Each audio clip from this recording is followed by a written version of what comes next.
Bismillahirrahmanirrahim. Assalamualaikum warahmatullahi wabarakatuh.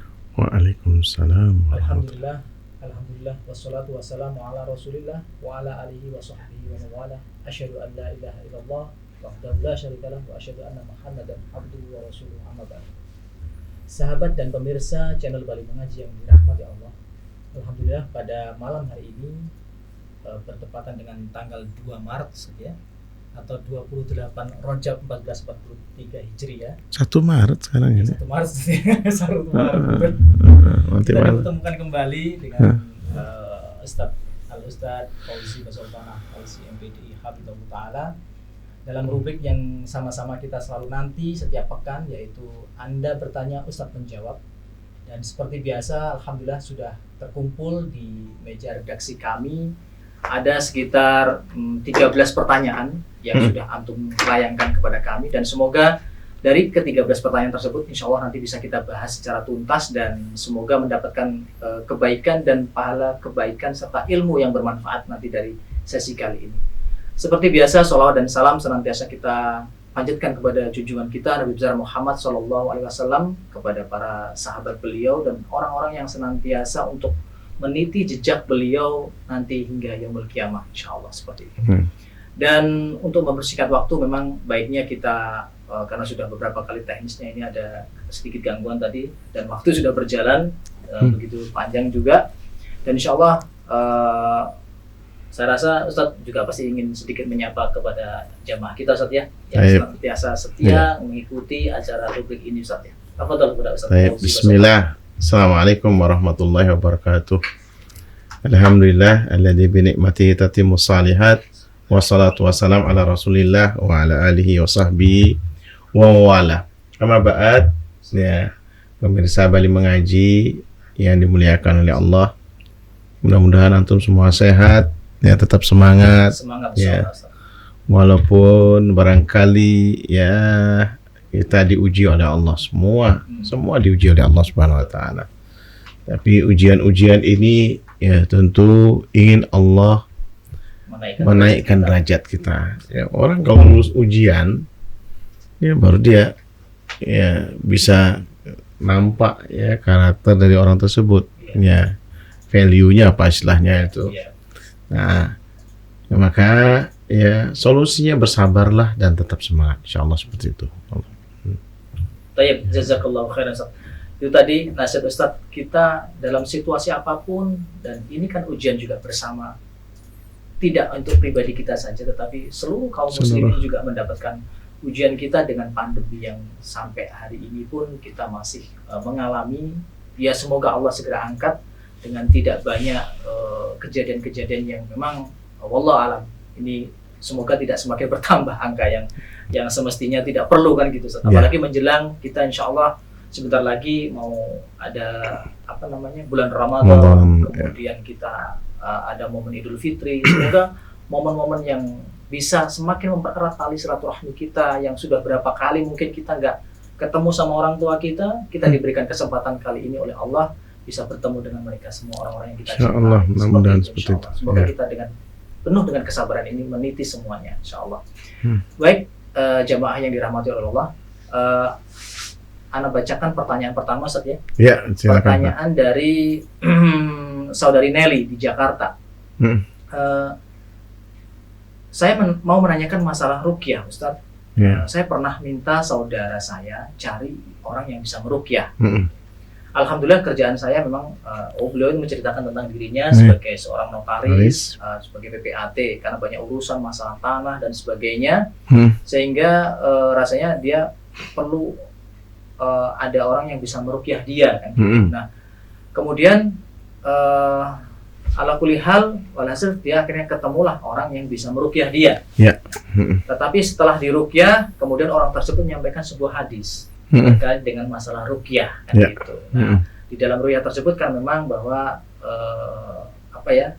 yang diketahui bahwa orang yang pernah meruqyah atau diruqyah. Nah, itu kan intinya akan terhalang untuk mendapatkan surga tanpa hisab. Ya, itu yang maksudnya dimasukkan dalam hadis ini. Memang tidak disebutkan oleh penanya, tapi yang jelas hadis tersebut adalah berkaitan dengan masalah hisab nanti pada saat masuk surganya Ustaz ya. Mhm. Seperti itu, kurang lebih seperti itu saja. Apa tuh Ustaz untuk Baik. menanggapi pertanyaan Ya. dari saudari Nelly ini Ustaz? Barakallahu fiik ya saudari Nelly ya di Jakarta. Ya mudah-mudahan Allah Subhanahu wa taala memberkahi anti dan keluarga insyaallah dan menjaga anti insyaallah seperti itu. Ini pertanyaan masyaallah ya dari akibat mungkin doanya sebenarnya yang luar biasa ini yang meruqyah ini. Yang meruqyah ini kemudian menyampaikan hadis ini luar biasa. Biasanya kan orang kalau sudah dipercaya seseorang untuk mampu meruqyah sudah kemudian tanpa perlu menyampaikan hadis ini langsung kemudian dia seolah-olah supaya yang lain kasih tahu ya supaya datang sama saya ini. Tapi ini masya Allah, anak rasa Ustadz yang dipilihkan oleh saudara anti ini yang mencarikan ini, masya Allah berarti ini Ustadznya, sehingga membacakan perlu diketahui oleh yang diruqyah ini, masya Allah. Barakallahu fiik. Jadi memang ruqyah itu ada syirkiyah dan ada syar'iyah. Ini mirip ya, syirkiyah dan syar'iyah. Jadi memang hadis yang itu hadisnya sahih Muslim ya. Hadis itu bunyinya ya humul ladina la yarqun ya wala yastarqun ya wala yatatayyarun ala rabbihim yatawakkalun. Jadi ada ya 70.000 ya nanti yang dijamin oleh Allah Subhanahu wa taala masuk surga tanpa hisab. Ya, mereka itu adalah orang yang tidak pernah meruqyah dan tidak pernah meminta diruqyah. Itu ciri yang pertama. Kemudian dia tidak pernah percaya tatayur, ya. Ya. Kemudian dia kepada Allah Subhanahu wa taala selalu bertawakal. Dalam hadis yang riwayat lain walayak tahun yang tidak minta dikei. Ini pengobatan pakai besi panas ditaruh di telapak kaki. Jadi itu ciri daripada orang yang masuk surga tanpa hisab. Ya, sampai hisab. Ya. Nah, ulama ya memang berbeda pendapat di sini masalahnya. Memang ada hadis Rasulullah SAW sendiri diruqyah oleh malaikat Jibril alaihissalam. Ya, yang kemudian lafadznya malaikat Jibril alaihissalam menjadikan doa kan, Bismillah ya arkik ya, dengan nama Allah aku meruqyahmu min kulli syai'in yu'dhik, dari segala sesuatu yang mengganggumu ya kan, wa min syarri kulli nafsin aw ainin ya hasidin ya, dari segala kejahatan di setiap jiwa orang atau dari seluruh ya ain yang hasad, yaitu mata yang hasud, mata yang hasud itu ya. Allahu yashfi ya, semoga Allah ya menyembuhkanmu. Kemudian Bismillahi arqiq, dengan nama Allah aku meruqyahmu. Ini malaikat Jibril alaihissalam ya meruqyah Nabi kita Nabi Muhammad SAW. Kalau seandainya kemudian hadis ini seolah-olah kan kontradiksi ya. Yang satu mengatakan ini kan Nabi kan jelas masuk hisab tanpa dapat masuk surga tanpa hisab, tanpa hisab. Maka para ulama memberikan penjelasan ya. Memberikan penjelasan itu di mana ininya? Yaitu ya yang dimaksud di sini adalah pertama penjelasan bahwasanya yang tidak boleh adalah ruqyah yang syirkiyah, mengandung kesyirikan. Nggak boleh. Misalnya ada orang bisa mengobati dengan memindahkan penyakit ke misalnya ke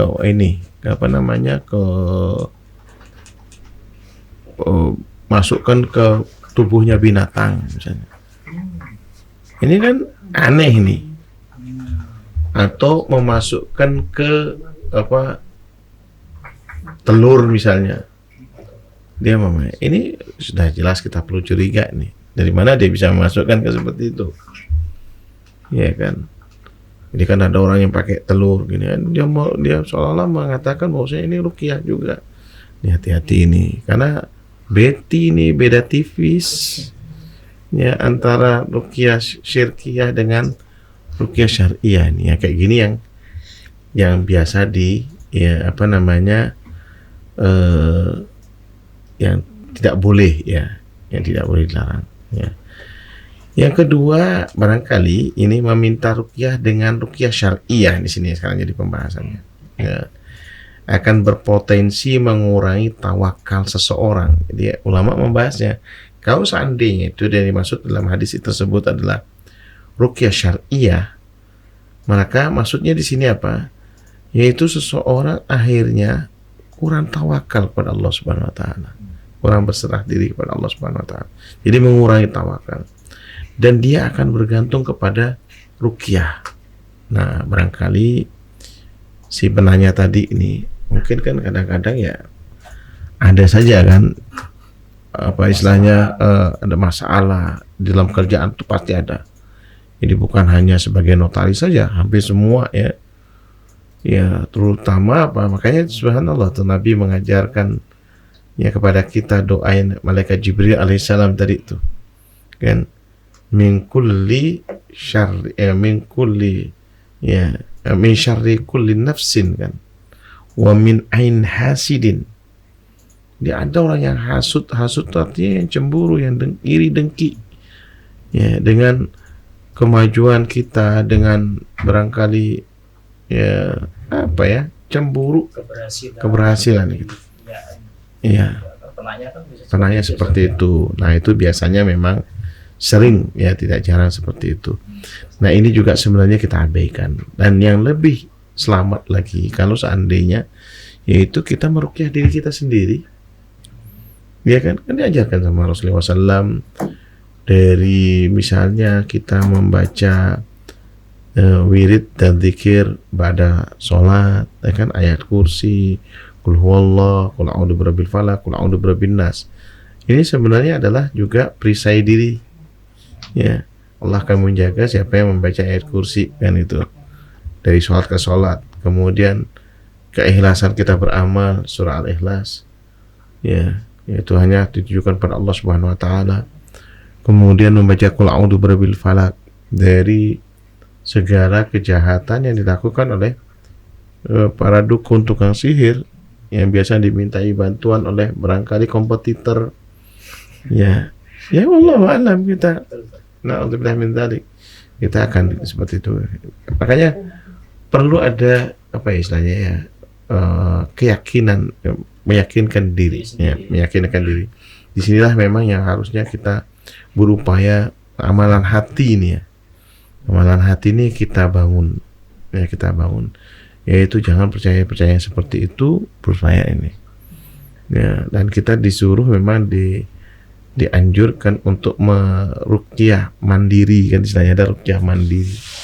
Nah, sering juga para ustadz yang seperti ya tukang ruqyah yang ya apa namanya, ustadz yang meruqyah ini ya pasti dia menganjurkan ruqyah itu di sini aja kan gitu, seperti itu.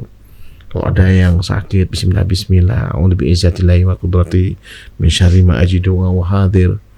Ya, baca 7 kali, bismillah 3 kali, ini baca ya, a'udzu bi'izzatillahi wa qudratihi, aku berlindung kepada ya Allah Subhanahu wa taala dengan kemuliaan dan kekuasaannya, min syarri ma ajidu wa hadir, dari kejahatan yang aku dapati dan yang aku khawatirkan.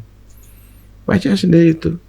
Dan memang kadang-kadang namanya kita ini kelelahan, kadang-kadang juga dalam keadaan kondisi seperti ini ada saja ya pikiran-pikiran yang macam-macam untuk mereka. Sebenarnya hadis di atas ini yang dibacakan itu adalah sebenarnya memotivasi kita untuk ya tawakul pada Allah Subhanahu wa taala, atau tawakal bahasa kita, tapi kerjakan sebabnya.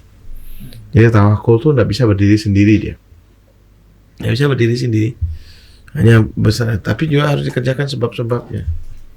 Misal Allahu alam, ini kan dalam pekerjaan ya, Kadang-kadang kita, wah kenapa ya kok kliennya kita ini kok kadang-kadang komplain, kadang-kadang ini. Barangkali kita sebabnya itu kita lakukan kurang servis kah, kurang ini kah, kurang cepat kah, kurang low respon kah, barangkali. Nah itu yang barangkali yang perlu kita perbaiki, hal-hal seperti wallahu a'lam bishawab. Ya.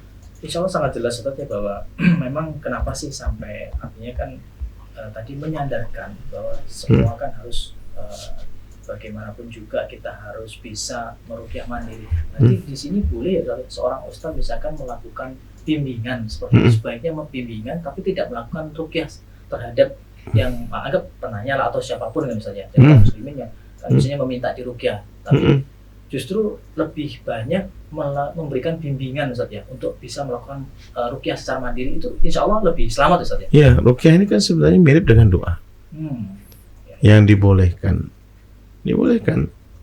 Cuma permasalahan kadang-kadang kita ini muncul ada pengkultusan kepada ustadz-ustadz tertentu, ini yang bahaya nih.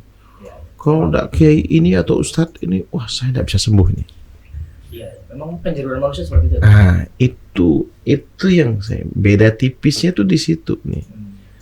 Jadi biasa aja doa, karena kan kata Nabi Ibrahim alaihissalam, wa idza maridtu fa huwa yashfin. Ya, yang diabadikan oleh Allah dalam surah ya. Yang mana kalau aku sakit maka apa? Maka Allah yang menyembuhkan. Kalau aku misalnya ada perasaan-perasaan yang tidak enak barangkali, maka Allah yang menyembuhkan. Allah yang memberikan solusi barangkali seperti itu. Ada perasaan-perasaan seperti itu. Nah itu. Ya jadi ini boleh kita mencari orang ya untuk menenangkan kita. Cuma kita tidak boleh berkeyakinan orang tersebut bisa menyelesaikan urusan kita. Tidak boleh. Dia hanya sebagai sebab. Ya sebab. Artinya kan memang jelas di sini istilahnya menanamkan ketauhidan kita. Iya, tauhidan.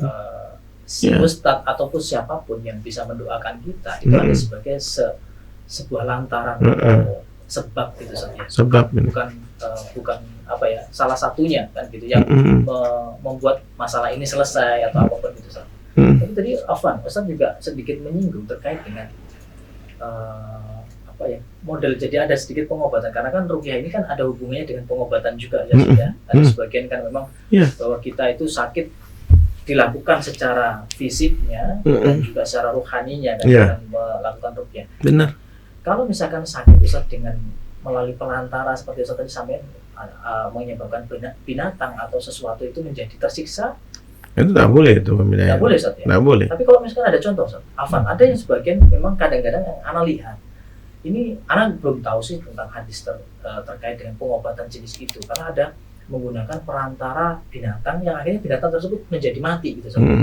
Apakah hal itu memang ada Ustaz? Itu ya tidak ada sebenarnya. Mungkin istilahnya kekurangan anak membaca referensi atau mungkin tidak pernah tahu kan itu.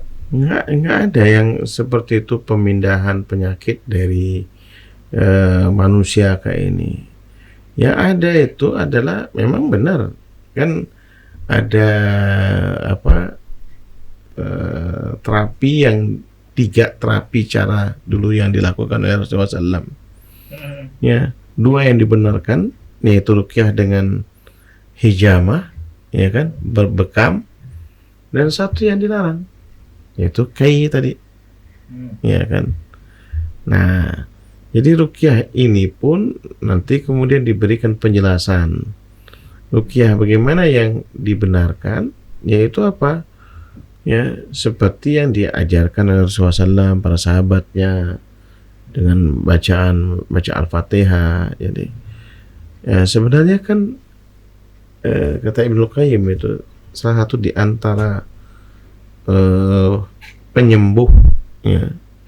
Penyembuh itu adalah dari pikiran, dari hati kita. Kan kalau sudah orang itu ya sugesti misalkan ya, sugesti, betul. sugesti itu dia yakin dia sembuh. Nah biasanya ada memang para kiai kayak ini udah yakin dia sembuh, insya Allah sembuh. Nggak ada, ya Allah ini likuli da'in dawaun kata saya. Setiap penyakit itu yakinlah ada obatnya. Coba aja. Ya kan kayak seperti sekarang itu corona, berbagai macam jenis corona, tetap ada obatnya kan itu. Ada obatnya, dan corona bukan masalah yang baru. Ternyata ya kata Ibnu Hajar itu dalam Badul Ma'un itu, ya fi fadli ta'un itu, beliau mengatakan sudah berapa peristiwa, 40 peristiwa dari zaman Rasulullah SAW sampai sekarang. Jadi setiap masa, setiap itu apa namanya, setiap generasi itu beda-beda penyakitnya tuh. Nah ini barangkali juga yang sering itu memang orang lupa dengan rohani.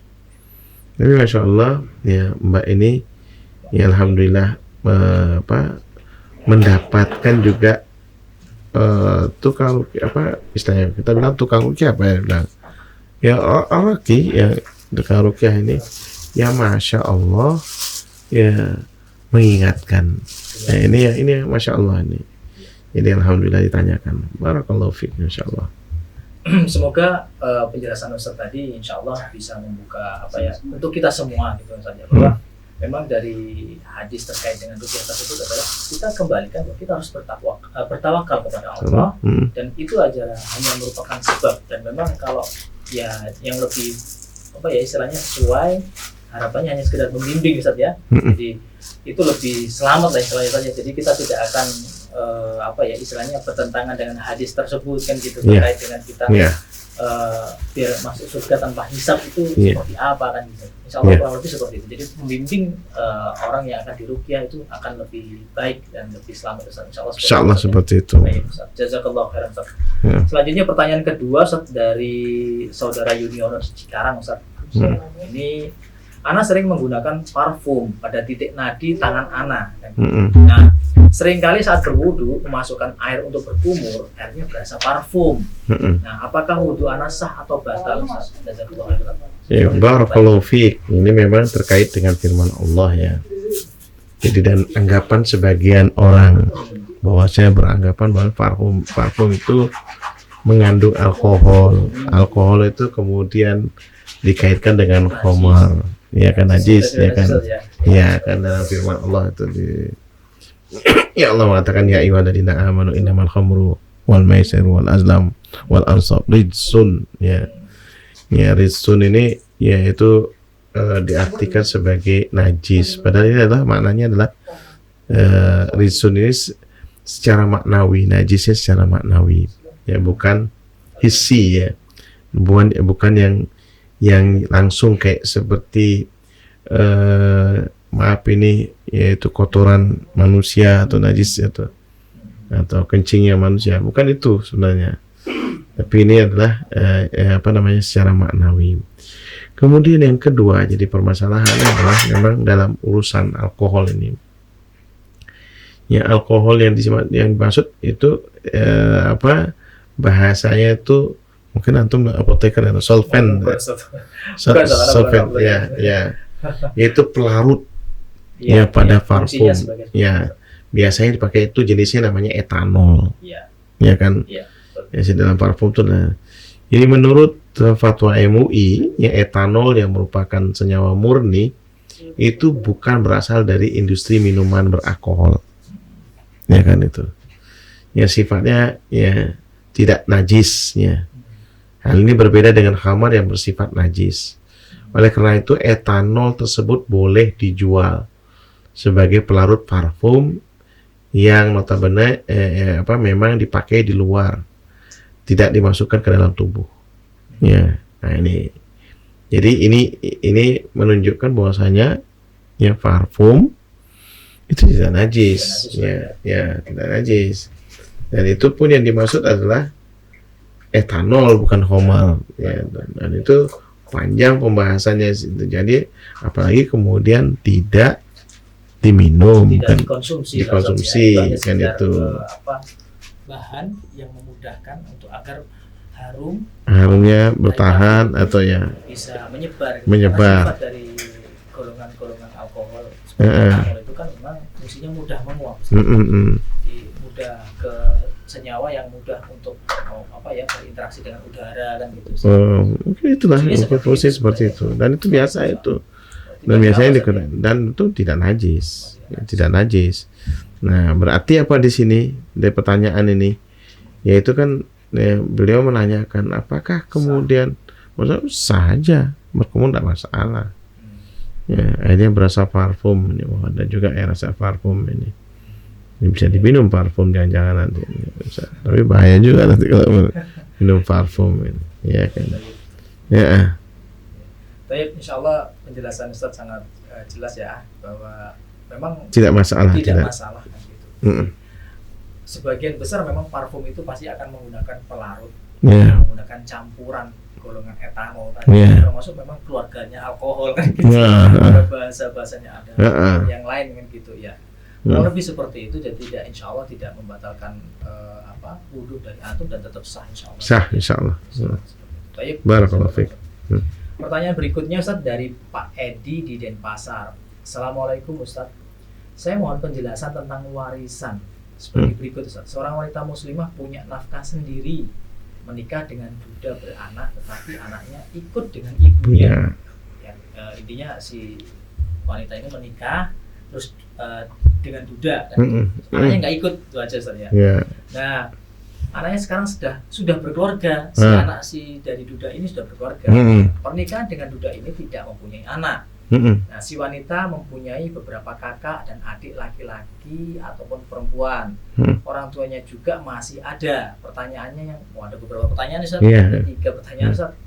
Yang pertama, apakah nafkah wanita ini juga milik suaminya? Yang kedua, dijawab dulu Ustaz. Apa lagi? Maksudnya nafkah wanita ini juga milik suaminya. Anda memahami dari 2 sisi ini. Yang memahami dari 2 sisi itu maksudnya begini. Apakah wanita ini yang memberikan nafkah suami? Atau ini suami yang memberi nafkah dia nih, si istri nih. Coba aja perhatikan. Apakah nafkah wanita ini juga milik suaminya? Artinya suami, ya kan suaminya ada dua kemungkinan, dua pendapat. Kalau mungkin misalkan nih, anak dari pertanyaan ini anak gini aja Ustaz. Karena wanita ini bekerja kan Ustaz. Apakah wanita yang bekerja ini juga menafkahi suaminya? Nggak wajib dia. Nggak wajib Ustaz ya? Bukan wajib dia. Bukan istri dia. Kalau anak lihat sih pertanyaan ini cenderung ke itu, ke arah itu. Jadi apakah nafkah wanita ini juga milik suaminya? Suka-suka. Iya kan? Tapi kan biasanya namanya suami istri, apalagi kemudian dinikahi kan gitu, ini kan pasti kan ini, yaitu barangkali bisa membantu usaha daripada suami, ya gitu. Memang pada dasarnya suamilah yang memberi nafkah. Cuma kan kadang-kadang ya mohon maafin juga ini ya, kita namanya kita berkeluarga, tentu kita membangun hal yang sama, ya, yaitu membangun keluarga kita, yaitu memang harusnya memang saling support satu sama lain, ya, satu support barangkali. Hari ini barangkali si istri yang bekerja, bukan mustahil nanti suami yang bekerja, yang saling mengisi. Memang sih kalau memang dari awal seperti ini ya ditanyakan, itu boleh kita memilah harta, ya, harta suami atau harta istri, itu boleh dipilah dari penghasilan, misalnya istri gaji ya seberapa, terus seberapa untuk ya untuk keseharian makan kebutuhan rumah tangganya, nanti dibagi-bagi itu boleh. Misalnya siapa yang menanggung listrik, siapa yang menanggung air, siapa yang menanggung ini perlu, atau kemudian biaya anak sekolah siapa. Ini kebetulan kan artinya kalau di sini dipahami anaknya sudah ada. Iya, sudah nggak ada anaknya. Jadi dia wanita ini menikah duda, tidak punya anak. Tidak ada anak punya anak tapi tidak ada di situ. Dibawa sama ibunya kan itu. Dibawa sama istri pertamanya kan itu. Nah, itu diantaranya seperti itu ininya. Jadi apakah nafkah wanita itu juga ya milik suaminya? Bisa, kalau seandainya nanti kita hidup bersama, kita ingin kebahagiaan kan, kita berbagi-bagi mungkin ini, kalau ini kita kan mau ini, ya kita kan anti menikah, tentunya ingin ada pelindung kan, seperti itu. Tentu ya juga suami ya harus dilihat, jangan kemudian hanya juga berharap dari harta si istri, mau tidak mau dia harus ya, karena iya arijal qawwamun 'alan nisa kan begitu. Tetap harus berusaha cari kayak ininya, dan malu kita ya istri menafkahi kita. Ya. Tapi laki-laki harus gitu ini ya. Seperti itu ini. Jadi kalau lihat ini pertanyaan memang saja ini kan preventif juga dari saudara Bapak Edi ini menanyakan, ini kan sifatnya preventif kan, agar keberlangsungan berumah tangga tersebut itu bisa baik, bisa berjalan sampai hanya berurusan nanti ribut ataupun ada gejolak yang muncul akibat masalah harta kan? Masalah harta memang. Karena pertanyaan berikutnya kan juga akan bersambung dengan itu. Apakah anak dari suaminya, suami yang dapat warisan dari hasil kerja wanita ini? Enggak dapat. Iya, karena kan bukan hasil dari suami. Bukan ya, dia kan bukan anak dari hasil hubungannya dia, enggak. Iya. Jadi kalau misalnya wanita ini yang meninggal, ya maka si anak suami nggak dapat bagian. Yang dapat bagian cuma suaminya. Ya, karena menikah tadi kan. Menikah tadi. Jadi kalau misalnya isi tadi ini barangkali juga gadis yang belum punya anak, ya, maka suaminya itu mendapatkan separuhnya dari harta istri. Iya. Karena istri juga artinya tadi gadis kan. Karena gadis belum punya apa-apa kan. Tapi dia di sini diceritakan punya orang tua, Ustaz. Punya orang tua. Nah, makanya kan bagiannya suami dia, kalau suami ya, kalau istri yang meninggal tidak punya anak, maka suami mendapatkan separuhnya. Nanti orang tuanya dapat 1/6, ibunya 1/6, bapaknya 1/6. Nanti saudaranya sisanya 2/1. Ini kan ini pertanyaan langsung saudaranya juga kan ya. Pertanyaannya ketiga itu ya. Ketiganya juga gitu. Orang tua dan saudara wanita ini apa berhak mendapat warisan jika wanita ini meninggal? Berapa banyak masing-masing setelah? Kan tadi Antum sudah nyinggung ya. Jadi orang tuanya masing-masing dapat 1/6. 1/6 Masing-masing 1/6. Terus kemudian suami dapat separuh kalau misalnya istri tadi tidak punya anak. Terus kemudian saudara laki-lakinya ya, sama saudara perempuannya 2/1. Jadi sisa setelah dibagikan yang perempuan. Nah, barangkali ini kita harus juga memikirkan jangka panjang. Bisa jadi anaknya suami ternyata berbaktinya kepada ya istri ini yang bekerja ini, ya kan? Bisa jadi karena Anda pernah melihat teman-teman sekalian ini ibu tirinya, masya Allah tuh. Walaupun dia sebenarnya tidak dapat bagian, nggak ada dia, nggak ada dia bagian, nggak ada warisnya dia, tapi boleh diberikan hadiah hibah atau wasiat, tidak boleh lebih daripada 1/3. Misalnya anaknya suami ini perhatian banget sama ibu tirinya ini, bisa jadi ya perhatian ini, masya Allah dia sayang, dia merawat, barangkali nanti udah masuk masa tua kan, ada yang mungkin ya di kemudian hari bisa jadi kan baik. Bagaimana dengan anak tiri yang nggak dapat waris dia, tapi boleh dapat hibah. Tapi hibah itu ini yang sering jadi masalah. Hibah itu nggak boleh sama kayak ya, terserah dia, terserah dia. Cuma ini yang perlu teman-teman yang sering ini yang kelupaan nih. Hibah itu harus tertulis lebih amannya. Tertulis, kalau bisa persiapan ke notaris nggak mesti ke notaris nih. Ini banyak orang yang nggak paham ini. Nggak mesti ke notaris, langsung aja jadi ke pengadilan agama. Ya, ini orang kadang-kadang konotasinya pengadilan agama ini cerai aja. Iya, rata-rata cerai atau menikah lagi. Iya, menikah lagi. Itu ya sering. Padahal di pengadilan agama fungsinya juga sebagai juga saksi. Ya. Jadi langsung mensahkan ya hibah karena dia bernilai barangkali ya, dia bernilai misalnya rumah dia tertulis nanti di stempel sama pengadilan agama dan disaksikan oleh beberapa saksi. Memang ini ya harta ini anak-anak saya yang anak dari suami saya mengurus saya mau menghibahkan kepada dia, tertulis ini boleh. Oke. Secara kekuatan hukum pun dibenarkan Kan sudah ada, memang boleh komposit ada kompilasi hukum Islam KHI itu. Jadi tidak mesti harus, biasanya kan kita berpikir bahwa kalau urusan harta seperti ini rata-rata kan tadi Anda bilang ke notaris. Notaris, nggak mesti. Pengadilan agama pun sudah mencukupi Ustaz ya. Ya, bila mana tidak ada orang tua lagi, tidak ada saudara-saudaranya kan itu. Biasanya memang sih jatuh ke saudara itu biasanya atau orang tua itu lebih baik sebenarnya. Kalau misalnya dilihat sudah tidak ada semuanya, banyak ada orang-orang yang kaya, masya Allah dia punya ini. Ya Allah alam, mungkin lebih bermanfaat. Wallahu alam. Jazakallah khairan Ustaz. Wa iyyakum. Tadi insya Allah dari sini juga ada banyak pelajaran Ustaz ya, bahwa memang kalau menikah antara duda ataupun kebalikannya juga kan. Jadi ada hak dan ada yang sifatnya bukan semestinya dia mendapatkan warisan itu. Ada koridor seperti itu Ustaz. Jadi harus ada pelajaran dari pertanyaan dari sampai karena dia anaknya suami ya, bukan anak dia.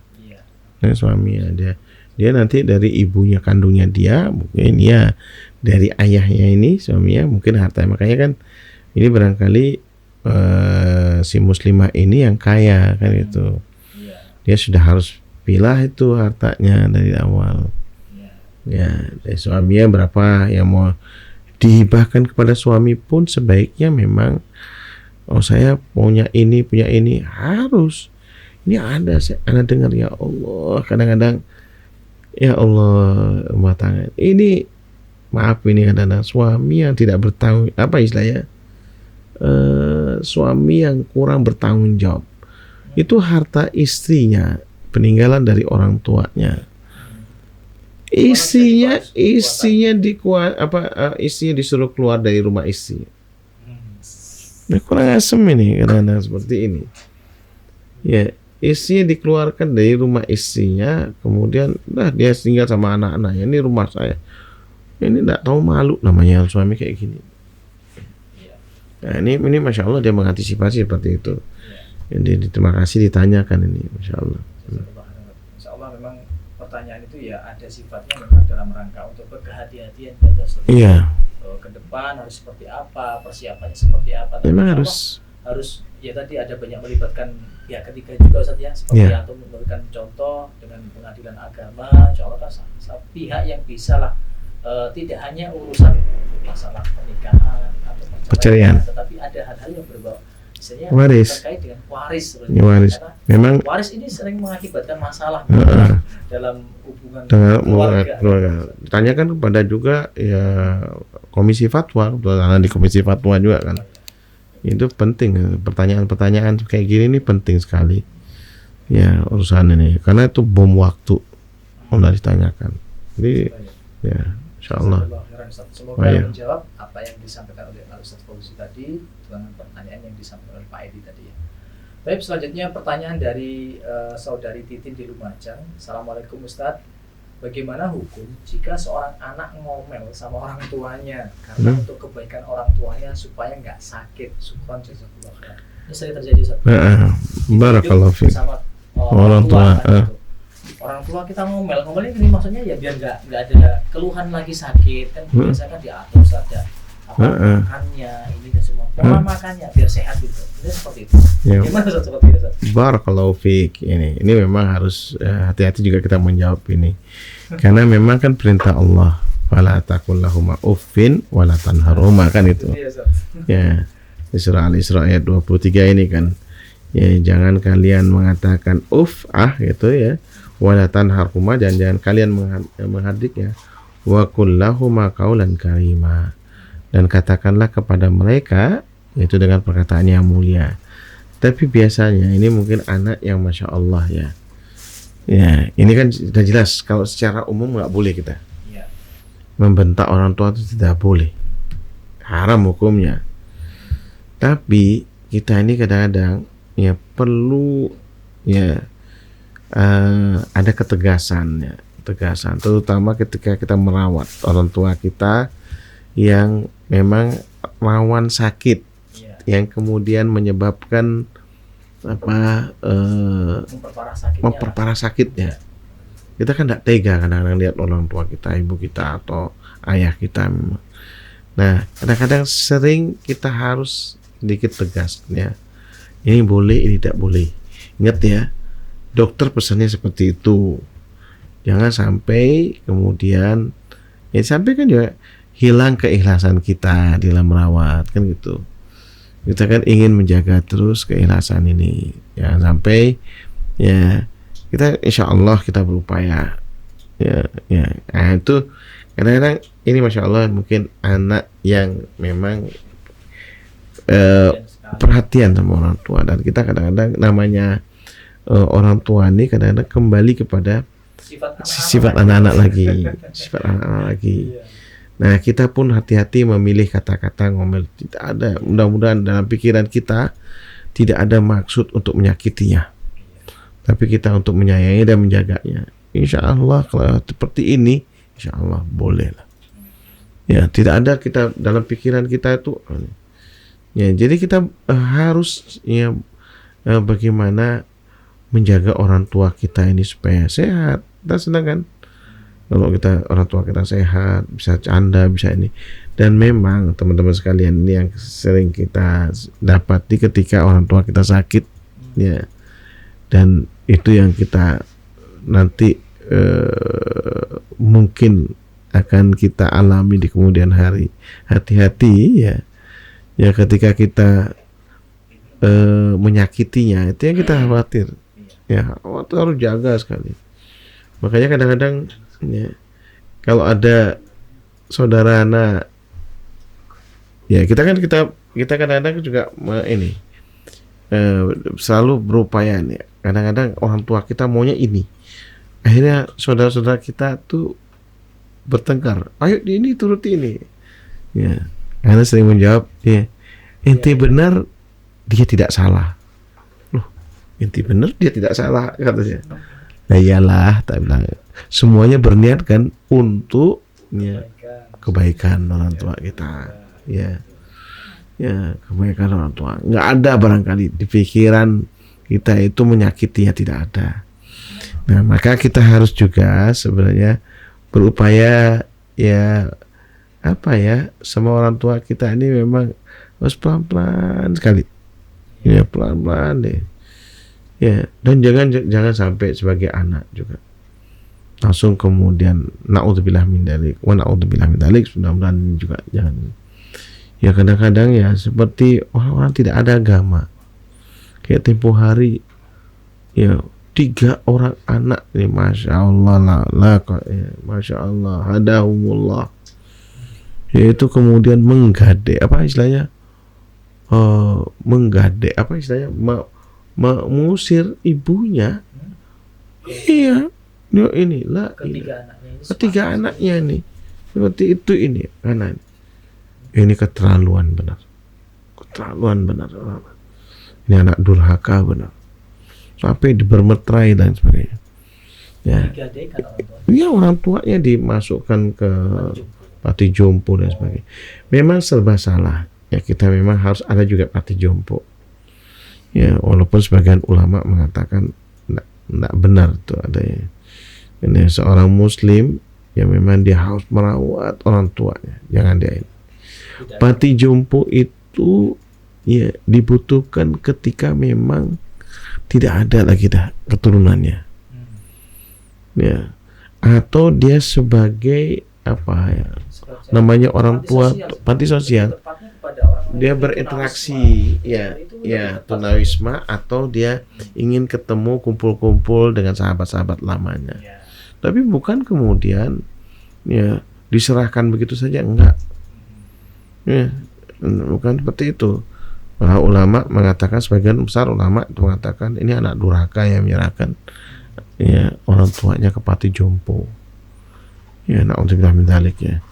Ini anak sebenarnya tiap hari berkeinginan tuh ada kita punya panti jompo itu untuk mengantarkan ya orang-orang tua barangkali tidak punya keturunan atau apa itu ya ke ya kita mengantarkan ke ya pintu ya, akhirat yang kemudian dia berhusnul khotimah, dia terawat ini memang harus ada memang juga.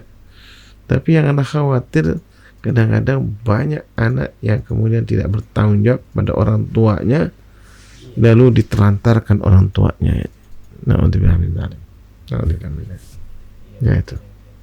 Jadi tadi itu ya, jangan sampai ada niat kita ya merawat orang tua. Perlu kesabaran. Kalau bisa memang harus sabar, super ekstra sabar.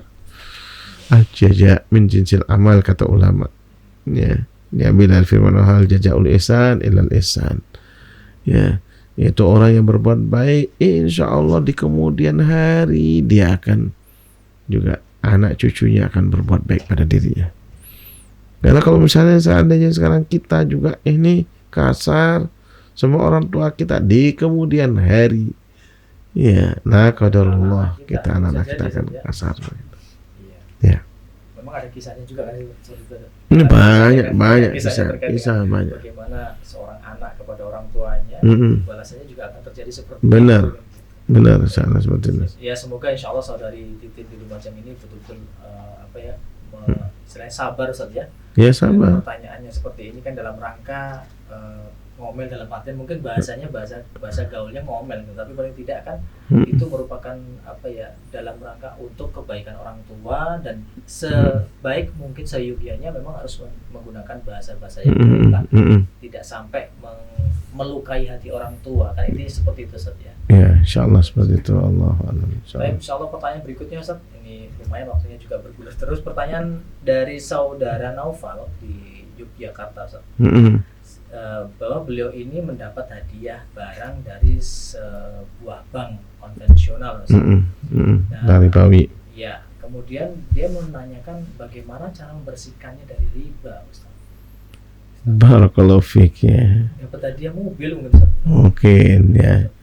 Jadi teman-teman sekalian rahimakumullah, ini memang hadiah-hadiah dari Bank Ribawi ini itu sebenarnya ya ada kezaliman dari mereka yang barangkali ya itu hartanya mereka. Ya. Kan dia kita menyimpan. Terus kemudian kan bank itu juga ya meminjamkan kepada yang lain. Dia kemudian rentenir itu nanti kemudian kita yang menikmati ini.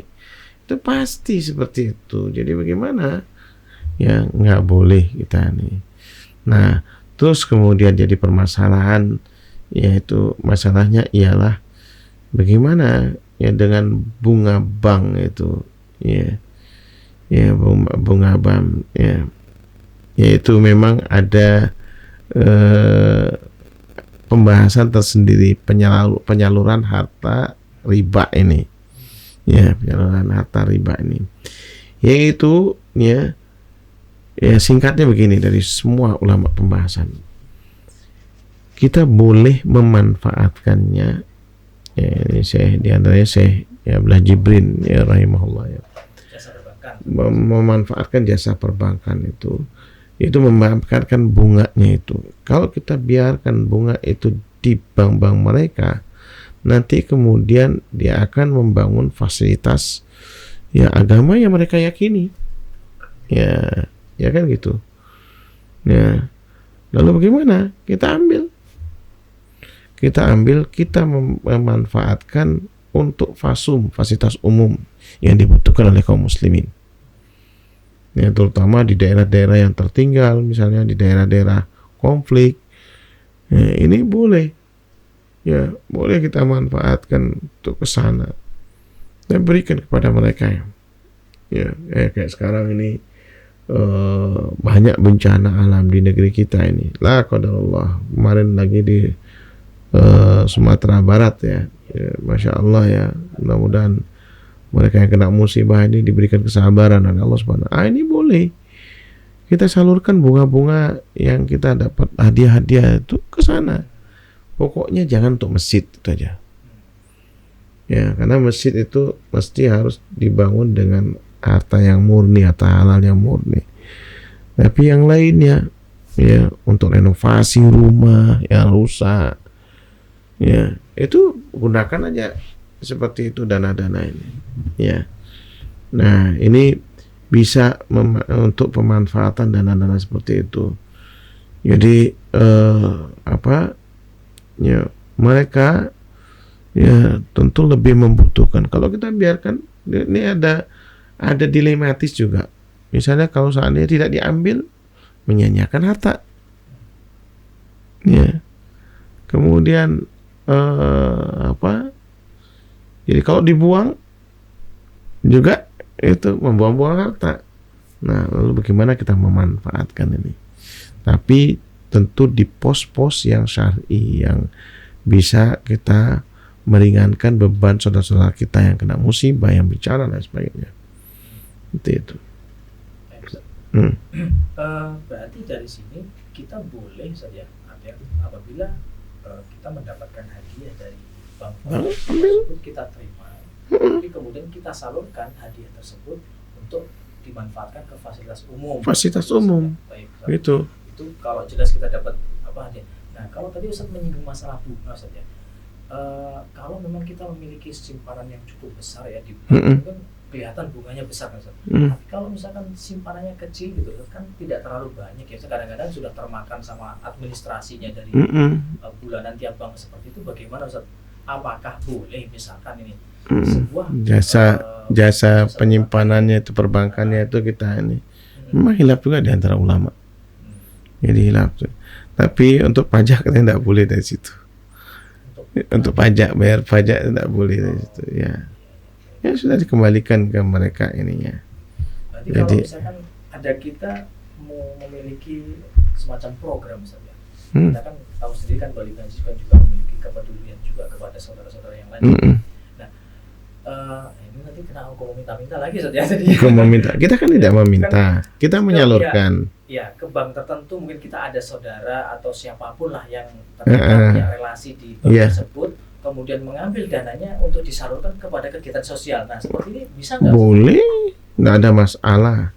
Yang dikritik oleh para ulama nih, terutama ustaz-ustaz kita yang sekarang ya, hafizahumullah ya, nasihatnya sangat bermanfaat ya, ya orang tua kita ini.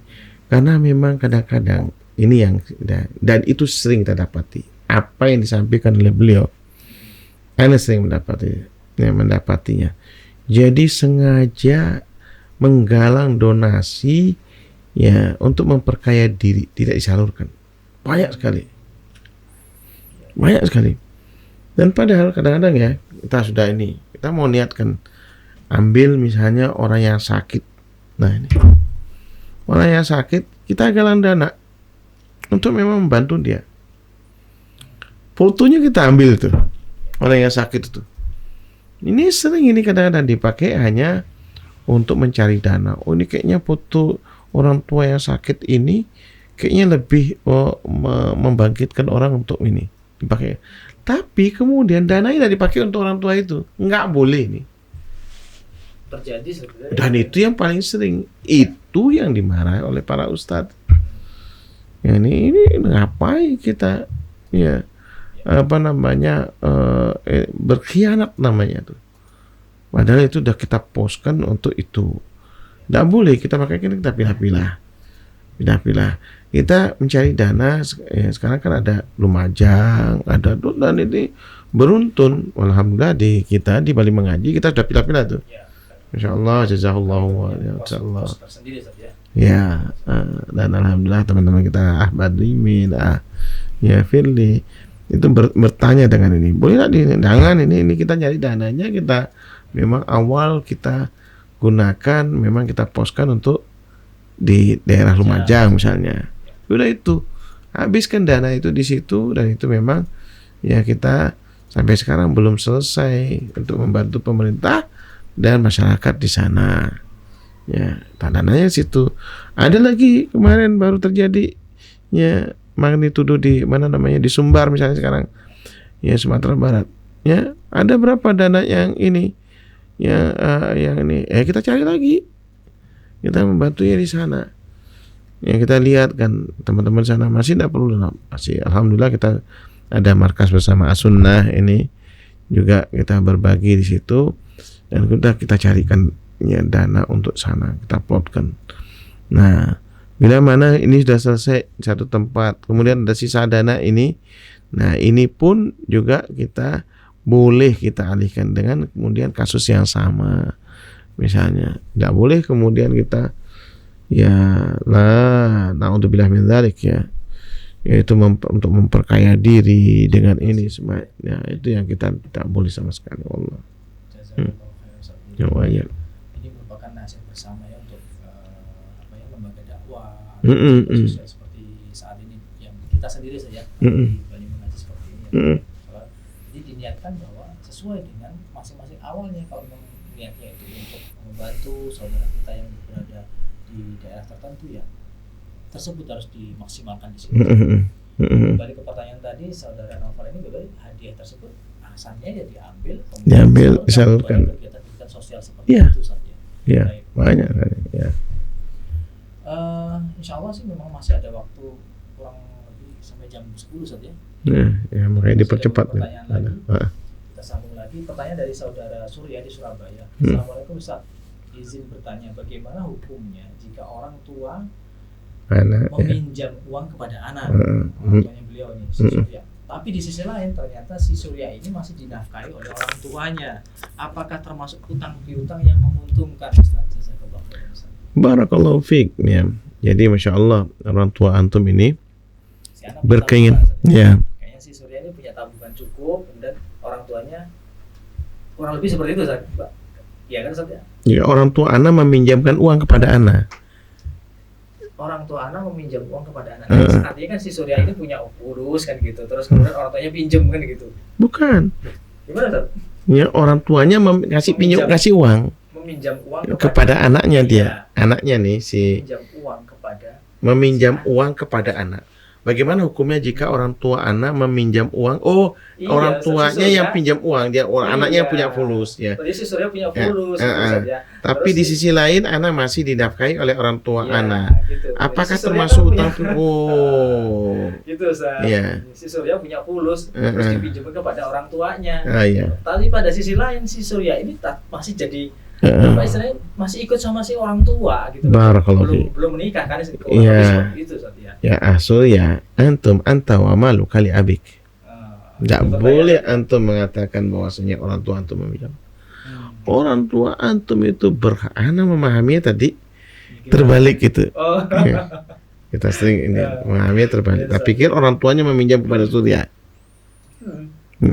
Tapi Surya yang punya uang meminjamkan kepada orang tuanya. Padahal dia ini. Jadi Surya, nggak boleh sama sekali kita mengatakan bahwasanya orang tua kita pinjam sama kita. Nggak boleh. Harta kita adalah harta orang tua. Anta wa malu kali abik. Ya, kata Rasulullah SAW, nggak boleh. Ini pertanyaan yang pernah ditujukan kepada Syekh bin Bas. Ya Syekh, katanya ada anak muda tanya itu. Bagaimana Syekh, ibu ana numpang di rumah ana? Ulangi lagi pertanyaan ente. Ya Syekh, bagaimana ya Syekh? Ya, bagaimana? Dia mau nanya serius nih. Bagaimana kalau misalnya ibu ana numpang di rumah ana? Belum selesai dia pertanyaannya. Sampai 3 kali ya. Antum jangan kurang ajar. Sama ayah saja. Anta wa malu kali abik. Nah, anta dengan hartamu, engkau dan hartamu itu adalah milik ayahmu. Ibu, kita disuruh ngiding ibu 3 kali. Apalagi dengan ibumu. Bukan ibumu yang numpang di rumahmu. Kamu yang numpang di rumah ibumu. Jadi harta kita itu milik ibu kita. Gak boleh kita. Apalagi sama orang tua kita cuma punya perhitungan. Berarti kita tidak berbakti. Antum harus menangis ini. Ya. Artinya apa? Kita yang ngasih orang tua. Tidak perlu pinjam. Nggak ada meminjam. Tidak ada ini ya. Ya, nggak ada hutang di sini. Antum tidak akan pernah bisa menggantikan keringat. Ya, orang tua antum, ayah antum, tidak akan bisa. Tidak akan bisa. Kita ini milik. Jadi ya, bayangkan orang tua kita meninggal, kita yang mewarisi orang tua. Harta orang tua kita. Jangan sampai kemudian berpikiran seperti itu. Zalim kalau seandainya orang tua kita sampai peminjam sama kita. Zalim sekali kalau seandainya orang tua kita meminjam. Berarti kita tidak punya kepedulian sama. Tidak pedulian sama orang tua kita. Harus. Ya, harus kita berikan. Ya, semampu kita berapa kita ini untuk kebutuhan orang tua kita.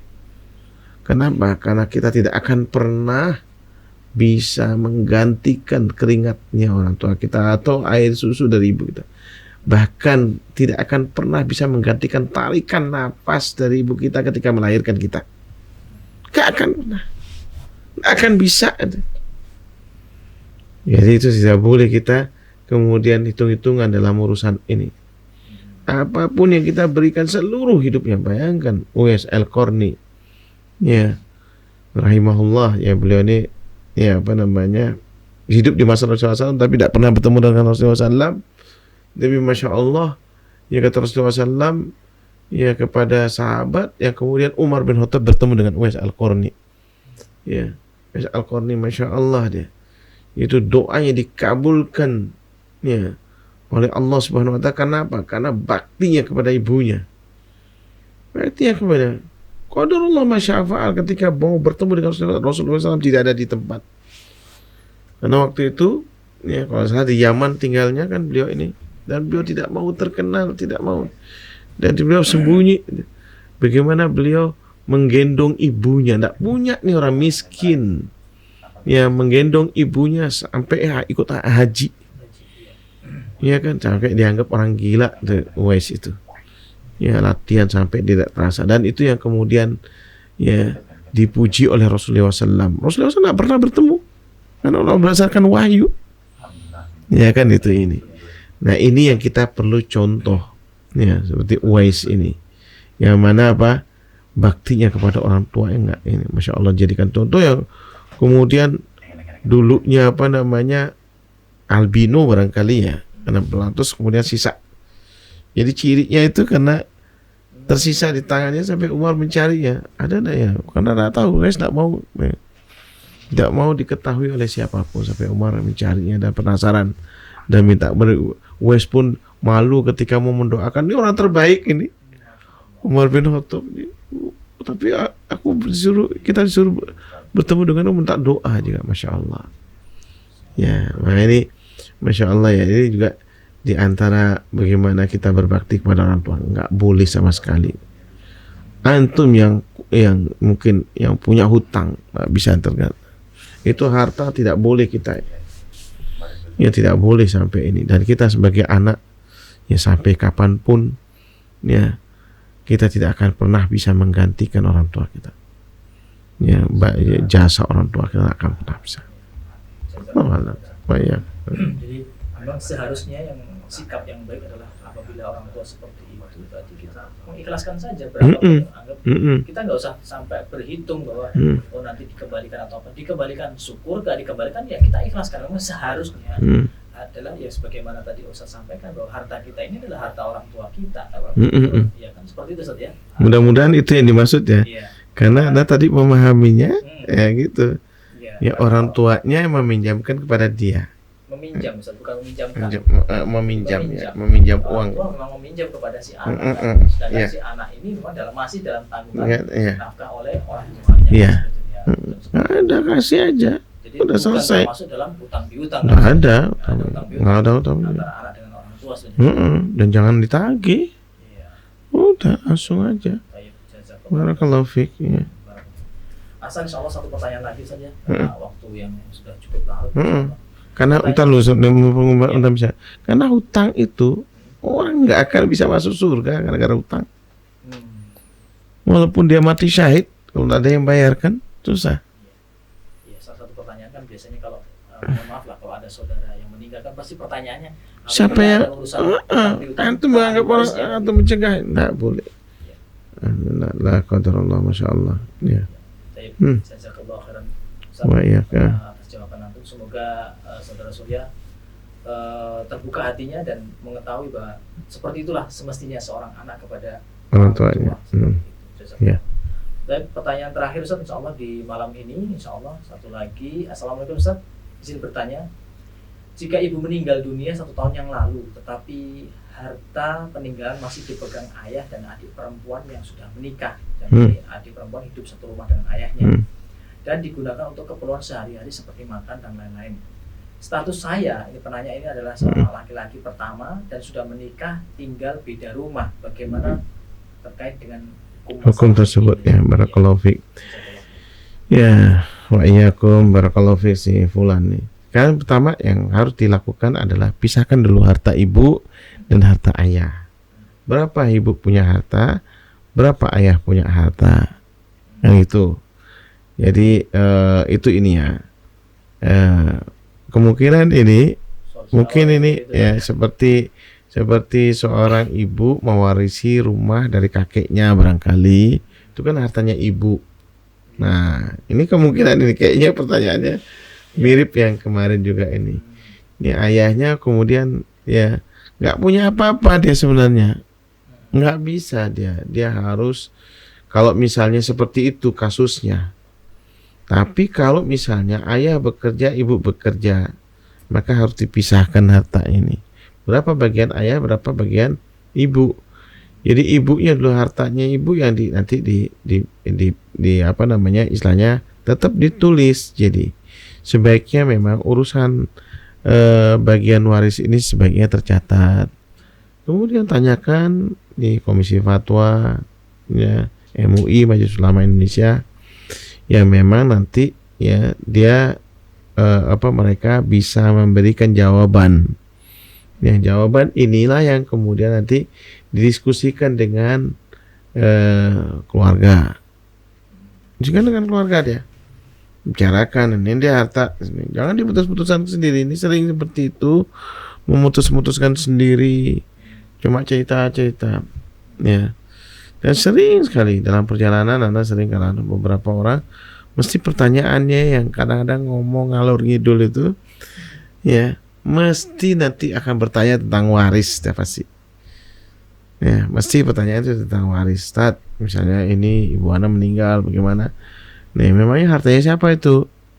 Kalau masih ini, kalau misalnya harta ayahnya nggak bisa digugat harta ayahnya. Tinggal hartanya ibu, barangkali punya perhiasan. Langsung dibicarakan. Ibu punya tabungan perhiasan misalnya, bicarakan. Ini kan ada hartanya ibu, nih hasil kerjaannya ibu misalnya, tahu itu ini hasil kerjaannya ibu, dan itu yang kemudian nanti ya dibagi dia. Jadi tidak bisa kita mau mengusir ayah atau misalnya mengusut, tidak boleh. Ada orang anak menggugat ayahnya untuk bagi waris, ayahnya akhirnya kemudian tidak punya tempat tinggal. Ya, tidak boleh sampai seperti itu.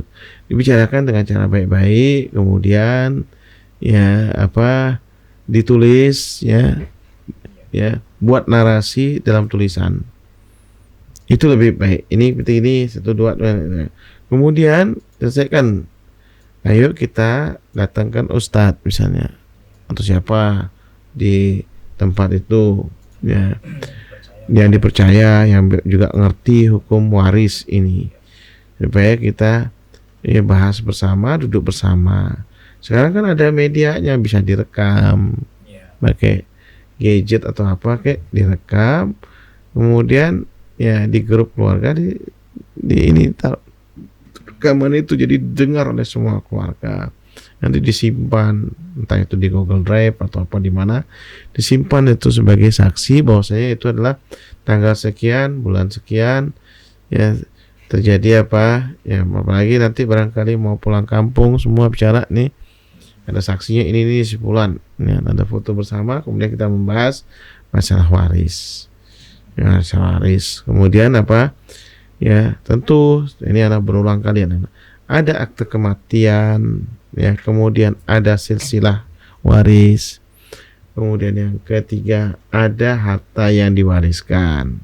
Ini yang paling pokok, kita bisa ngambil di desa, ada formnya ini, diisi dia harta kematian.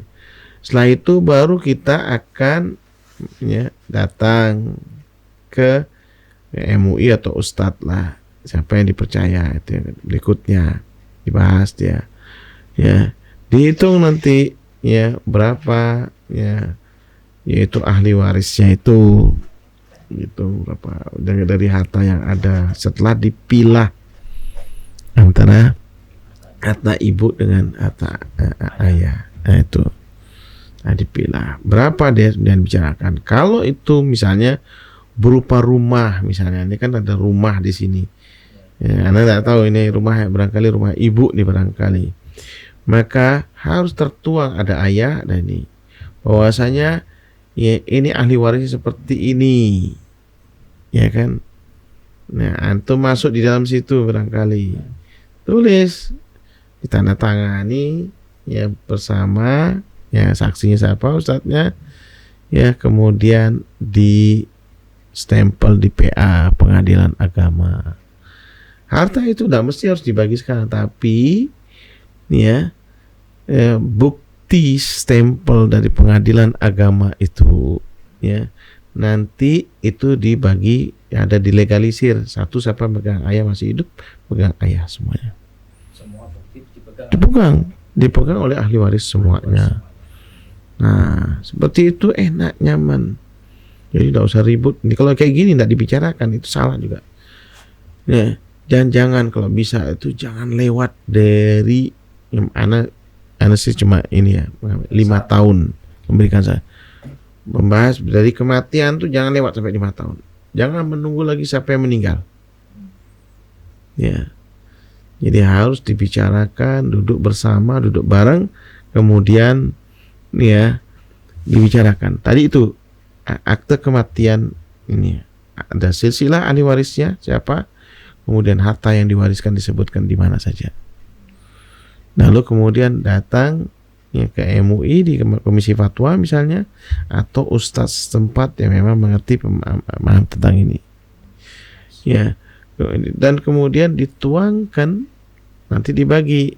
Sebaiknya, dan itu yang paling wajib bagi orang yang beriman, itu menggunakan Al-Quran. Karena urusan warisnya Allah ikut campur dalam masalah ini, harta waris ini. Karena tidak ada yang adil kecuali Allah Subhanahu wa taala. Tidak ada yang adil kecuali Allah Subhanahu wa taala. Nah, ini perlu juga fikih usrah, ini penting sekali ini. Berkenaan dengan fikih usrah ini. Jadi kita harus bersama. Kenapa? Ini harta panas ini. Harta panas sekali ini. Artinya kadang-kadang ada orang yang menduduki rumah induk di situ, nggak berkembang biasanya. Banyak sekali contohnya. Orang tinggal di rumah induk yang kelihatannya sekarang mewah, besok nggak ada apa-apanya. Jadi antum biasa-biasa saja. Biasa-biasa saja. Dan anak terlalu banyak contoh seperti itu. Dulu hebat, mewah. Sekarang orang yang tinggal situ miskin, tidak bisa apa-apa. Nah, qadarullah.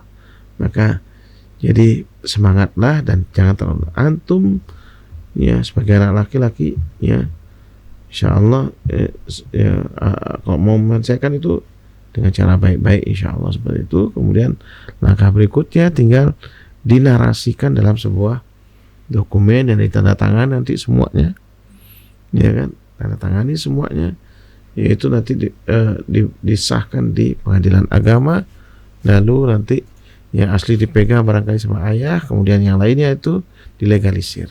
Untuk Allah a'lam. Jazakallahu khairan Ustaz atas penjelasan dari antum terkait dengan pertanyaan yang berhubungan dengan masalah warisan seperti ini. Memang sebaiknya selalu dibicarakan dengan keluarga. Dan itu memang biasanya menegangkan kadang-kadang. Dan betul dilegalkan dengan tadi salah satunya kan langkahnya ke pengadilan agama. Ada legal hukumnya. Seperti itu. Jadi insyaallah seperti ini bisa diantisipasi. Dan hadir semua loh. Hadir semua nanti. Jadi ahli warisnya kalau tidak hadir harus ada apa namanya, tanda tangan. Datang. Ya, ya, Kehadiran ya. bahwa Ini tanda tangan dari notaris bahwasanya dia ini sudah disahkan. Kemudian kita rekam. Kita ada di sini nih di grup keluarga. Ya, barakallahu fiik. biar tidak terjadi penggoliman satu sama Yes, lain Ustaz, ya. benar. Khawatirnya kan nanti ayah terusir dari rumah. Yang Nggak sebenarnya boleh. ayah juga ada haknya juga di sana. Iya pastilah, pasti. Jazakallah khairan Ustaz. Hmm. Dan insyaallah karena sudah waktu cukup larut saja, sudah jam 10 kita. Ya, insyaallah. Sudah 1 jam. Beberapa pertanyaan kami mohon maaf kepada seluruh jamaah yang sudah sudah menyampaikan pertanyaannya yang belum bisa terjawab semua. Insyaallah di pertemuan berikutnya kami akan membahas kembali dan berusaha untuk menyelesaikan pertanyaan-pertanyaan yang saat ini yang belum bisa kami selesaikan.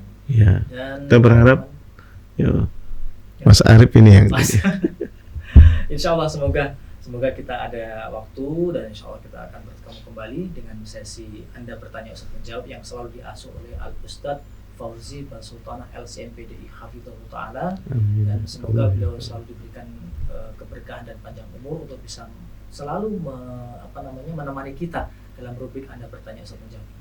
Dan pada akhir kata insya Allah kita tutup dengan bacaan kafaratul majelis. Subhanakallahumma wa bihamdika asyhadu an la ilaha illa anta astaghfiruka wa atubu ilaik.